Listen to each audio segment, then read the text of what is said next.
நம்ம ஒரு சப்பாத்திக்கு ஒரு சோயா கிரேவி வச்சுக்கிடலாம். இப்போ நான் இதில் வந்து ஒரு 3 ஸ்பூன் எண்ணெய் ஊற்றிட்டு கொஞ்சம் சோம்பு, பட்டை, லவங்கம் எல்லாம் போட்டிருக்கேன். போட்டுட்டு பார்த்திங்கன்னா கொஞ்சம் இஞ்சி பூண்டு பேஸ்ட் போட்டிருக்கேன். ஒரு சின்ன வெங்காயம், பெரிய வெங்காயத்தை கொஞ்சம் சின்னதாக கட் பண்ணி போட்டிருக்கேன். இதில் ஒரு 2 தக்காளி போட்டிருக்கேன். நல்லா வதங்கட்டும். வதங்கினதுக்கப்புறம் நம்ம சோயா வந்து தண்ணியில் வந்து ஒரு கொதிக்க வச்சோடனே பிழிஞ்சு எடுத்து வச்சுருக்கேன். இந்த மாதிரி பிழிஞ்சு எடுத்து வச்சுருக்கிறேன். இப்போ இதை வந்து இது பண்ணிக்கலாம். அதுக்கப்புறம் ஒரு 2 சில் தேங்காய் எடுத்து வச்சுருக்கேன். அதை பேஸ்ட்டாக அரைச்சி ஊற்றிக்கலாம். இப்போ சோயாவும் போட்டு நல்லா இது பண்ணியாச்சு. இப்போ கொஞ்சமாக சிக்கன் மசாலா சேர்த்துக்கலாம். நான் ஆச்சி சிக்கன் மசாலா சேர்த்துக்கிறேன். அதுக்கப்புறம் நம்ம வீட்டு குழம்பு தூள் கொஞ்சம் சேர்த்திங்கன்னா சூப்பராக இருக்கும். இதோட உப்பு போட்டு அப்படியே ஒரு கொதிச்ச உடனே தேங்காய் அரைச்சி ஊற்றினா இறக்குனா சோயா கிரேவி ரெடி ஆயிடுச்சு. இப்போ இந்தளவுக்கு நான் வந்து மசாலா சேர்த்துட்டு இப்போ வந்து கொஞ்சம் தண்ணி ஊற்றிருக்கேன். நல்லா கொதிக்கட்டும். மசாலா வடை போனோன்னு நம்ம தேங்காய் பேஸ்ட் அரைச்சி ஊற்றிக்கலாம். இப்போ சோயா கிரேவி பாருங்கள் நல்லா வெந்துருச்சு. ஏற்கனவே நம்ம வெந்நில போட்டோன்னே வெந்துடும். இருந்தாலும் மசாலாலாம் நல்லா கொதிச்சிருச்சு. இதுக்கப்புறம் பார்த்திங்கன்னா நான் 2 சில் தேங்காய், ஒரு 3 முந்திரி எடுத்து அப்படியே நல்லா கொஞ்சம் கசகசா போட்டு அரைச்சிருக்கேன். இது கொஞ்சம் கெட்டி கொடுக்கும், நல்லா டேஸ்ட்டு கொடுக்கும். அவ்வளோதான், வேறு ஒன்றும் இல்லை. இப்போ இது ரொம்ப கொதிக்க வேண்டாம். அந்த கொஞ்சமாக கொதித்து கொஞ்சம் கெட்டித்தனம் வந்தோன்னா நம்ம இறக்கிடலாம். சப்பாத்தி போட்டுக்கலாம். சப்பாத்தி மாவு பிசைஞ்சிட்டேன். பாருங்கள், சப்பாத்தி மாவு பிசைஞ்சிட்டேன். நான் ஏற்கனவே வீடியோ போட்டிருக்கேன். இந்த வீடியோ கொஞ்சம் சுடுதண்ணி ஊற்றி பிசைஞ்சிங்கன்னா சூப்பராக இருக்குன்னு போட்டிருக்கேன். இப்போ நல்லாயிருக்கும். சப்பாத்தி போடும்போது நான் காட்டுறேன். இப்போ சூப்பரான சப்பாத்தி, சாஃப்டான சப்பாத்தி நம்ம போட்டாச்சு. இப்போ நம்ம இந்த பக்கம் பார்த்திங்கன்னா சோயா கிரேவி ரெடி ஆயிடுச்சு.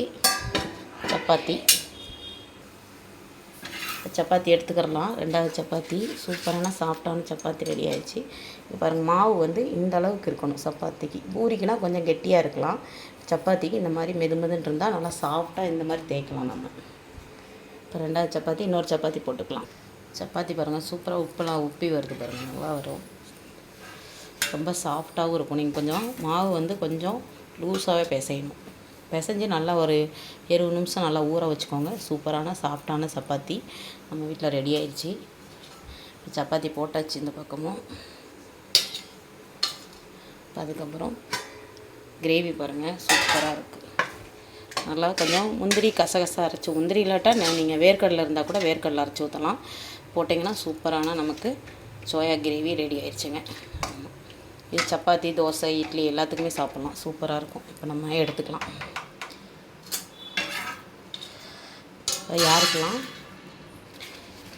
யாருக்கெல்லாம் சப்பாத்தியும் சோயா கிரேவியும் யாருக்கெல்லாம் பிடிக்கும்னு சொல்லுங்கள். சூப்பரான ரெடி ஆயிடுச்சு. இன்றைக்கி நம்ம வீட்டில் நைட்டுக்கு பார்த்திங்கன்னா சாயந்தரத்துக்கு, நைட்டுக்குன்னு சொல்ல முடியாது, சாயந்தரத்துக்கு சும்மா சாப்பிட்றதுக்கு டிஃபனுக்கே மாதிரியும் ஒரு ஈவினிங் ஸ்நாக்ஸுன்னு சொல்லலாம், இல்லைன்னா டிஃபனுக்கு மாதிரி கூட சாப்பிட்டுக்கலாம். இப்போ சோயா கிரேவியும் நான் சப்பாத்தியும் ரெடி பண்ணியிருக்கேன். சப்பாத்தி பாருங்கள் ரொம்ப சாஃப்டாக இருக்கும். நான் ஏற்கனவே மாவு பிசைகிற வீடியோ போட்டிருக்கிறேன். உங்களுக்கு இதை அனுப்புகிறேன். பார்த்துட்டு எப்படி இருக்குன்னு கமெண்ட் பண்ணுங்கள். இந்த ரெசிபி பிடிச்சிருந்தா லைக் பண்ணுங்கள், ஷேர் பண்ணுங்கள், மறக்காமல் சப்ஸ்கிரைப் பண்ணிடுங்க. இந்த ரெசிபி வேணும்னா சொல்லுங்கள், நான் கீழே லிங்க் கொடுக்குறேன், பார்த்துக்கோங்க. சூப்பரான நம்ம வீட்டில் இன்றைக்கி சோயா கிரேவியும் சப்பாத்தி ரெடி ஆயிடுச்சு.